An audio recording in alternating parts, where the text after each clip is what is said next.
મિત્રો, આજે આપણે જે ગઈકાલે આપણે ચુંબકીય ક્ષેત્રના અંદર ગતિ ભણ્યા હતા, હવે આજે આપણે ચુંબકીય ક્ષેત્રના અંદર જે ગતિ છે એનો આપણે વિગતે અભ્યાસ કરવાનો છે. તો એના માટે આપણે પહેલા 11મા ધોરણમાં એક વાત ભણી ગયા કે જ્યારે કોઈ પદાર્થના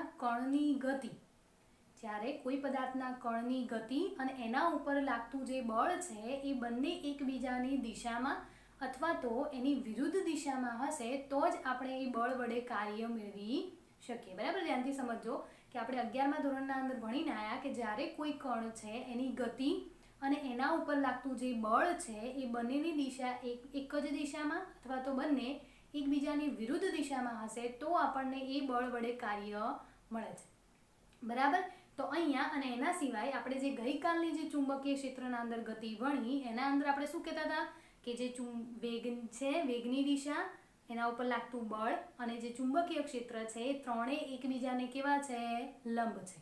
બરાબર, આપણે ગઈકાલે જોયું હતું કે વેગ જે છે, વેગ અને એના ઉપર લાગતું બળ છે એકબીજા સાથે કેવું છે? લંબ છે.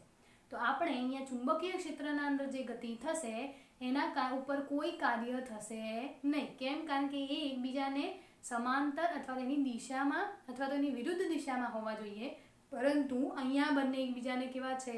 લંબ છે. એટલા માટે ચુંબકીય ક્ષેત્રના અંદર કોઈ પદાર્થની ગતિ અહીંયા આપણને મળશે એના ઉપર લાગતું જે બળ છે એના દ્વારા આપણને કોઈ કાર્ય મળશે નહીં. બરાબર, તો એના માટે આપણે એક ઉદાહરણ લઈ લઈએ કે નિયમિત ચુંબકીય ક્ષેત્ર છે જે તમને અહીંયા આકૃતિના અંદર આપેલું છે. બરાબર, નિયમિત ચુંબકીય ક્ષેત્ર લાગુ પાડેલું છે અને અહીંયા ક્રોસનું ચિહ્ન લગાવેલું છે. એનો મતલબ શું થશે? ચુંબકીય ક્ષેત્ર છે એ પૃષ્ઠની અંદર તરફ જતું હશે. બરાબર, અહીંયા ચુંબકીય ક્ષેત્ર શું થશે? અંદર પૃષ્ઠની અંદરની તરફ જતું હશે. એટલે આપણે અહીંયા ક્રોસ ચિહ્નથી દર્શાવેલું છે. નિયમિત ચુંબકીય ક્ષેત્ર છે ત્યાં આપણને એક વિદ્યુતભાર આપેલો છે, Q જેટલો વિદ્યુતભાર આપેલો છે અને એ v જેટલા વેગથી ઉપરની દિશામાં ગતિ કરે છે. બરાબર, તો તમે જમણા હાથના નિયમનો ઉપયોગ કરી અને તમે આના બળની દિશા મેળવી શકો. જેમ કે ચુંબકીય ક્ષેત્ર કઈ બાજુ છે? પૃષ્ઠની અંદર તરફ, એટલે આ રીતે લાગશે. વેગ ગતિ કઈ દિશામાં છે? ઉપરની તરફ, એટલે આપણે ઉપર લખીએ. બરાબર, ચુંબકીય ક્ષેત્ર પૃષ્ઠની અંદર તરફ, ગતિ કઈ દિશામાં થાય છે? ઉપરની તરફ. તો અંગૂઠો કઈ બાજુ આવે છે? અંદરની તરફ. તો અહીંયા બળ કઈ બાજુ લાગશે? અંદરની તરફ. F જેટલું ચુંબકીય બળ એ આ બાજુની દિશામાં લાગશે. અને આપણે ગઈકાલે જ જોયું કે F એટલે ચુંબકીય બળ, અને ચુંબકીય બળ આપણે કેટલું થાય છે? QVP જેટલું ચુંબકીય ક્ષેત્ર લાગે છે. બરાબર, તો અહીંયા બળ લાગે છે એટલે જે પદાર્થને આ ઉપરની દિશામાં ગતિ કરવી હતી એની જગ્યાએ એની દિશા આ બાજુની થઈ જાય છે અને એ આ પ્રમાણે ગતિ કરે છે. બરાબર, એવી જ રીતે આ પ્રમાણે ગતિ કરે છે. ફરીથી એ વિદ્યુતભાર જ્યારે અહીંયા આવે છે, આ +Q વિદ્યુતભાર, એટલે એની વેગની દિશા કઈ બાજુ થઈ? આ બાજુ. બરાબર, તો અહીંયા જુઓ આપણે ફરીથી જમણા હાથના નિયમનો ઉપયોગ કરીએ તો અહીંયા વેગની દિશા કઈ બાજુ છે? આ બાજુ. ચુંબકીય ક્ષેત્ર કઈ બાજુ લાગે છે? અંદરની તરફ. તો અહીંયા આપણને બળ કઈ દિશામાં લાગશે? આ દિશામાં. બરાબર, તો અહીંયા જે વેગને આ રીતે ગતિ કરવાની હતી એની જગ્યાએ એ આ રીતે ગતિ કરે છે. ફરીથી અહીંયા જુઓ, Q વિદ્યુતભાર હવે ક્યાં આવે છે? અહીંયા આવે છે. એની વેગની દિશા કઈ બાજુ છે? આ બાજુ. તો અહીંયા જુઓ, ચુંબકીય ક્ષેત્ર અંદરની તરફ, વેગની દિશા આ બાજુ. તો આપણને બળ કઈ રીતે મળે છે? ઉપરની બાજુ. જુઓ, ચુંબકીય ક્ષેત્ર અંદરની બાજુ, વેગ કઈ બાજુ છે? આ બાજુ. તો આપણને બળ કઈ રીતે મળે છે? ઉપરની તરફ. આ રીતે આ જે વિદ્યુતભાર છે આ રીતે વર્તુળાકાર માર્ગે ગતિ કરે છે. બરાબર, આપણે એક નિયમિત વિદ્યુત ક્ષેત્ર લઈ લીધું. એક વિદ્યુતભાર છે, એ વિદ્યુતભાર છે આ દિશામાં ગતિ કરતું હોય, પરંતુ અહીંયા ચુંબકીય ક્ષેત્ર છે એના કારણે એના ઉપર શું લાગે છે? બળ લાગે છે. બળ કઈ દિશામાં લાગે છે? આ રીતે. એવી જ રીતે આપણે એ પદાર્થ આ રીતે વર્તુળાકાર માર્ગે શું કરે છે? ગતિ કરે છે. અને વર્તુળાકાર માર્ગે પદાર્થ ગતિ કરતો હોય ત્યારે એના કેન્દ્ર ઉપર કેન્દ્રગામી બળ લાગે છે. એ પણ તમે 11મા ધોરણના અંદર કેન્દ્રગામી બળ વિશે ભણી ગયા હતા કે જ્યારે આપણે હાથના અંદર એક દડો લઈએ, દડા ઉપર દોરી બાંધી દઈએ અને એ દોરી હાથમાં રાખીને આપણે આ રીતે ગોળ ગોળ ફેરવીએ તો આપણો જે હાથ છે એ કેન્દ્ર ઉપર શું લાગે છે? બળ લાગે છે. એટલે કે જે વર્તુળાકાર માર્ગ બને છે એ વર્તુળાકાર માર્ગની લંબ દિશામાં કેન્દ્ર તરફ જે બળ લાગે છે એને આપણે કેન્દ્રગામી બળ કહીએ છીએ. અને કેન્દ્રગામી બળ કેન્દ્રગામી બળનું સૂત્ર સાબિત કરેલું છે mv² ભાગ્યા r. આ સૂત્ર આપણે 11મા ધોરણમાં સાબિત કરેલું છે, પરંતુ અહીંયા તો આપણને કેટલું બળ લાગે છે? F જેટલું બળ લાગે છે, કેન્દ્રગામી બળ. તો F નું સૂત્ર તો આપણે સાબિત કરેલું છે, કેટલું છે? qvb જેટલું. બરાબર. અહીંયા આપણે ત્રિજ્યા જોવાની છે કે વર્તુળની ત્રિજ્યા કેટલી હશે. તો આપણે r ને કરતા બનાવવા છે, તો r ને કરતા બનાવીશું તો r અંશમાં આવી જશે. જો અહીંયા એક v કેન્સલ થઈ જશે, r અંશમાં આવી જશે અને અહીંયા સૂત્ર શું મળશે આપણને? mv ભાગાકારમાં. તો આ આપણને જે વર્તુળાકાર માર્ગ મળે છે, વર્તુળાકાર માર્ગમાં ની ત્રિજ્યા r નું સૂત્ર આપણને આપે છે. અહીંયા mv એટલે શું થશે? p. mv એટલે શું થશે? વેગમાન. વેગમાન એટલે શું કહેવાશે? p. એટલે અહીંયા જે આ વર્તુળાકાર માર્ગની ત્રિજ્યા છે એ કોના ઉપર આધાર રાખે છે? તો એના વેગમાન ઉપર આધાર રાખે છે અને એ વેગમાનના સમપ્રમાણમાં છે. એટલા માટે જેમ જેમ આનો વેગમાન વધશે, એ વેગમાન વધશે તો એ પ્રમાણે એની ત્રિજ્યા પણ વધશે. ત્રિજ્યા વધશે તો એનો વર્તુળાકાર માર્ગ છે એ શું થશે? મોટો થતો જાય છે. બરાબર. તો આ થઈ એની ત્રિજ્યા. હવે ધારો કે આ જે પદાર્થ ગતિ કરે છે એની કોણીય આવૃત્તિ ઓમેગા જેટલી હોય. બરાબર. એની કોણીય આવૃત્તિ કેટલી હોય? ઓમેગા જેટલી હોય. તો એના માટેનું આપણે ઓમેગાનું જે સૂત્ર છે, રેખીય વેગ બરાબર ઓમેગા ઇન્ટુ r. આ સૂત્ર આપણે સાબિત કરેલું છે. તો આ સૂત્રના અંદર આપણે ઓમેગાની જરૂર છે, તો ઓમેગાને કરતા બનાવી દો. તો અહીંયા શું થશે? v ભાગ્યા r. બરાબર. હવે આ જે v ભાગ્યા r છે એ આપણે આ સૂત્ર ઉપરથી મેળવી શકીએ. જુઓ કઈ રીતે? v ભાગ્યા r ની જરૂર છે, તો પહેલા આપણે r ભાગ્યા v લઈ લઈએ. આ v ને ભાગાકારમાં લઈ લીધા તો અહીંયા શું મળ્યું તમને? m ભાગ્યા q. બરાબર. પરંતુ આપણે તો અહીંયા શું જોઈએ છે? v ભાગ્યા r. તો આપણે એનું ઉલટું લખીશું. તો અહીંયા મળશે qb ભાગ્યા m. બરાબર. આ કોણીય આવૃત્તિ છે. કોણીય આવૃત્તિના બીજો પણ સૂત્રો છે, 2π ભાગ્યા t. આ કોણીય આવૃત્તિનું સૂત્ર આપણે 11માં સાબિત કરેલું છે. એના સિવાય જો આપણે આવૃત્તિના પદમાં લખવું હોય તો એને આપણે 2πv. અહીંયા આ v જે છે એ આવૃત્તિ છે. બરાબર. એ વેગ નથી. અહીંયા આપણે આ જે v લીધેલો છે એ શું છે? વેગ છે. પરંતુ અહીંયા આ જે v છે એ શું છે? આવૃત્તિ છે. બરાબર. તો આપણે કોણીય આવૃત્તિ છે અને આ પ્રમાણેના સૂત્રો લખી શકીએ. v ભાગ્યા r એટલે આ સમીકરણ ઉપરથી qb ભાગ્યા m, 2π ભાગ્યા t અને 2πv એટલે આવૃત્તિ એટલે આવર્તકાળનો વ્યસ્ત. એના ઉપરથી આ સૂત્ર પણ આપણે લખી શકીએ. બરાબર. એના પછી આ જે ઓમેગાની કોણીય આવૃત્તિ છે એ કોણીય આવૃત્તિના અંદર ક્યાંય ઉર્જા આવતી નથી. બરાબર. ઉર્જા પણ નથી અને ક્યાંય વેગમાન પણ નથી. એટલે આ જે કોણીય આવૃત્તિ છે એ ઉર્જા અને વેગમાન પર આધાર રાખતી નથી. તો એ જ પ્રમાણે જે અહીંયા આવૃત્તિ આપણને મળે છે એ આવૃત્તિ પણ વેગમાન ઉપર આધાર રાખતી નથી. આવૃત્તિ અથવા તો વેગમાન અથવા તો ઉર્જા ઉપર આધાર રાખતી નથી. અને આ જે આવૃત્તિ છે એ ઉર્જા ઉપર આધાર રાખતી નથી.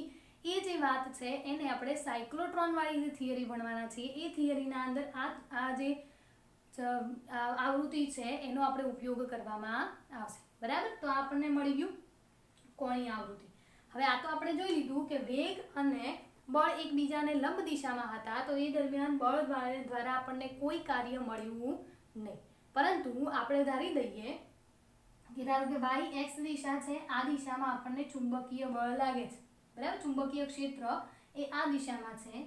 એના અંદર આપણને કયો વિદ્યુતભાર આપેલો છે અને ધારો કે એના ઉપર આ દિશામાં બળ લાગશે તો એ જ્યારે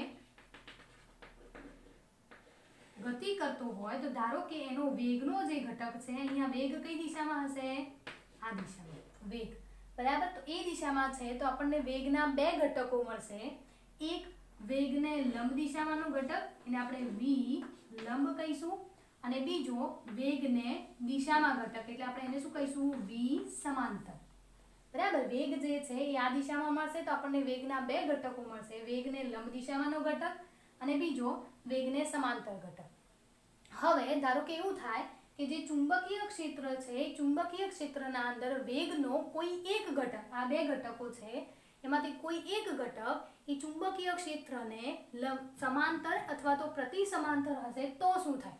બરાબર. અહીંયા તો બંને કેવા હતા, એકબીજાને લંબ હતા, તો એટલા માટે આપણે કોઈ કાર્ય મળ્યું નહીં. પરંતુ ધારો કે વેગનો જે ઘટક છે, કોઈ એક ઘટક એ ચુંબકીય ક્ષેત્રની દિશામાં હોય, જેમ કે અહીંયા છે, બરાબર, વેગ છે એ પણ આ દિશામાં છે, ચુંબકીય ક્ષેત્ર પણ આ દિશામાં છે, તો આ જે વિદ્યુતભાર છે એ આ રીતે સર્પાકાર આકારના અંદર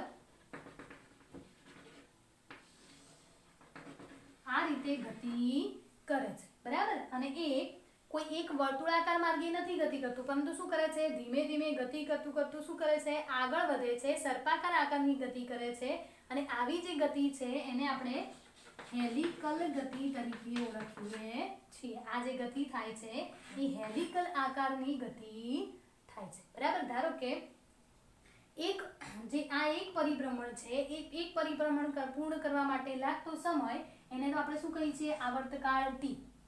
એક પરિભ્રમણ પૂર્ણ કરવા માટે લાગતો સમય છે એને તો શું કહીએ છીએ આપણે, આવર્તકાળ t. આવર્તકાળ t છે એને આપણે આ સૂત્ર ઉપરથી લખી શકીએ. ઓમેગા એટલે શું છે, 2π/t. અહીંયા પણ t આવર્તકાળ છે, તો આપણે એને આ રીતે પણ લખી શકીએ, 2π/ઓમેગા, બરાબર. અથવા તો તમે એને આવૃત્તિના વ્યસ્ત તરીકે પણ લઈ શકો. આવૃત્તિના વ્યસ્તને આવર્તકાળ કહે છે, બરાબર. તો અહીંયા જો 2π/ઓમેગા છે. હવે ઓમેગા જે છે, ઓમેગાની કિંમત તો આપણે મેળવી કેટલી, qb/m. તો અહીંયા તમે એની કિંમત મૂકી શકો, 2π ઓમેગા તો શું છે, qb/m. તો અહીંયા qb/m. તમે અહીંયા આવર્તકાળનું સૂત્ર પણ લખી શકો છો. આના સૂત્ર ઉપરથી 2πm/qb જેટલો આપણને આવર્તકાળ મળે છે, બરાબર. એક પરિભ્રમણ પૂર્ણ કરવા માટે લાગતો સમય.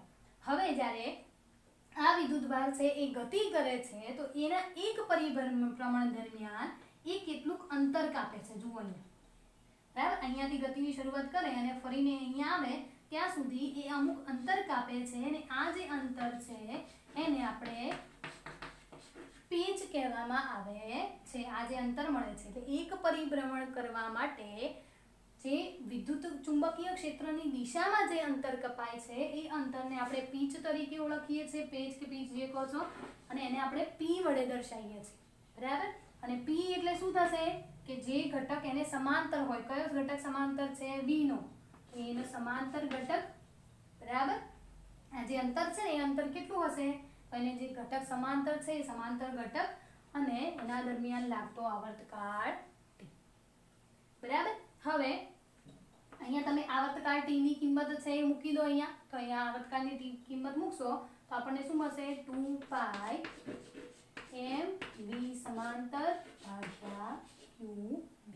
આ એક પેચનું અંતર મળે છે કે એક પરિભ્રમણ જ્યારે પૂર્ણ થશે તો એ પરિભ્રમણ દરમિયાન એને કેટલું અંતર કાપે છે, તો એને આપણે પેચ કહીશું. એને p વડે દર્શાવવામાં આવે છે અને એને આપણે આ સમીકરણ વડે લખી શકીએ, બરાબર. અહીંયા જે આપણને ત્રિજ્યાનું સૂત્ર મળે છે, જે આ સૂત્ર છે એ ત્રિજ્યાને હેલિક્સની ત્રિજ્યા તરીકે ઓળખવામાં આવે છે. કારણ કે અહીંયા આકાર કેવો મળે છે, આપણને હેલિકલ આકાર મળે છે. એટલે અહીંયા આપણને જે ત્રિજ્યા મળે છે એ ત્રિજ્યાને આપણે હેલિક્સની ત્રિજ્યા વડે લખીશું, બરાબર. તો આ થઈ ગઈ આપણી આખી થિયરી. જો એકવાર હું સમજાવી દઉં ફરીથી કે જ્યારે કોઈ વેગનો ઘટક અને એના પર લાગતું બળ જે છે એ બંને એકબીજાને સમાંતર અથવા તો બંને એકબીજાની દિશામાં કે વિરુદ્ધ દિશામાં હોય તો જ કાર્ય થાય. પરંતુ અહીંયા તો બંને કેવા છે, એકબીજાને લંબ દિશામાં, એટલે આપણને કોઈ કાર્ય મળશે નહીં. અને પદાર્થ છે આ રીતે ગોળાકાર વર્તુળાકાર માર્ગે શું કરે છે, ગતિ કરે છે. તો એ માટે આપણે બંને કેન્દ્રગામી બળોને સરખાઈ દીધા અને હેલિક્સની ત્રિજ્યા માટેનું સૂત્ર મેળવ્યું. હવે ધારો કે આ વર્તુળ જે છે એની ત્રિજ્યા ધારો કે આપણે r જેટલી ધારી દઈએ, આ વર્તુળની ત્રિજ્યા r જેટલી લઈ લઈએ તો આપણે એના જે કોણીય આવૃત્તિના સૂત્ર ઉપરથી v = ઓમેગા લખી શકીએ. તો ઓમેગા એટલે શું થશે, v/r. અને આ સૂત્રના અંદર v/r લખીશું તો આપણને qb/m મળશે, બરાબર. આ સૂત્રો તો આપણે પહેલા સાબિત કરેલા છે. અહીંયા જે કોણીય આવૃત્તિ છે એ આ વેગમાન અને ઉર્જા ઉપર આધાર રાખતી નથી, એટલા માટે અહીંયાની જે આવૃત્તિ છે એ પણ ઉર્જા ઉપર આધાર રાખતી નથી. અને એ વાતનો આપણે સાયક્લોટ્રોનથી જે થિયરી છે એના અંદર આપણે એનો ઉપયોગ કરીશું. હવે ધારો કે આપણે આ વેગનો જે કોઈ એક ઘટક જે છે એ વેગનો ઘટક એ ચુંબકીય ક્ષેત્રની દિશામાં હોય તો એ દિશામાં હવે આપણને કાર્ય મળશે અને આ પદાર્થ જે વર્તુળાકાર માર્ગે ગતિ કરતો હતો એની જગ્યાએ હવે એ હેલિકલ આકારમાં ગતિ કરે છે. તો ધારો કે એક પરિભ્રમણ પૂર્ણ કરવા માટે લાગતો સમય એને આપણે ટી કહીએ તો ટી બરાબર શું થશે 2π ભાગ્યા ઓમેગા અથવા તો એને આપણે 1 ભાગ્યા આવૃત્તિ પણ લખી શકીએ. ઓમેગાની કિંમત મૂકો તો તમને આવર્તકાળનું સૂત્ર મળશે. હવે આ એક પરિભ્રમણ પૂર્ણ કરવા માટે ચુંબકીય ક્ષેત્રની દિશામાં જે અંતર કપાય છે એ અંતરને આપણે પેચ તરીકે ઓળખીએ છીએ અને પેચ P બરાબર આ કયા સૂત્ર ઉપર લખેલું છે આપણને સૂત્ર ખબર છે ને વેગ બરાબર અંતર ભાગ્યા સમય. તો અંતરને કરતા બનાવો તો શું થાય વેગ ગુણ્યા સમય. તો અહીંયા અંતર બરાબર વેગ ગુણ્યા સમય જ છે બરાબર. તો અહીંયા આવર્તકાળ t ની કિંમત મૂકી દો તો પેચનું p નું અંતર તમને મળી જશે બરાબર. તો આ થઈ કે કોઈ પણ પદાર્થ છે ચુંબકીય ક્ષેત્રના અંદર કઈ રીતે ગતિ કરે છે. જો બંને એકબીજાને લંબ દિશામાં હશે વેગનો ઘટક વેગનો સદિશ અને જે ચુંબકીય ક્ષેત્ર છે એ બંને એકબીજાને લંબ દિશામાં હશે તો એ ગોળાકાર માર્ગે ગતિ કરશે. જો કોઈ એક ઘટક છે એને સમાંતર હશે તો એ આ રીતે હેલિકલ આકારમાં ગતિ કરે છે બરાબર. ચલો આજનો થિયરી છે એ આપણે આટલા સુધી રાખીએ.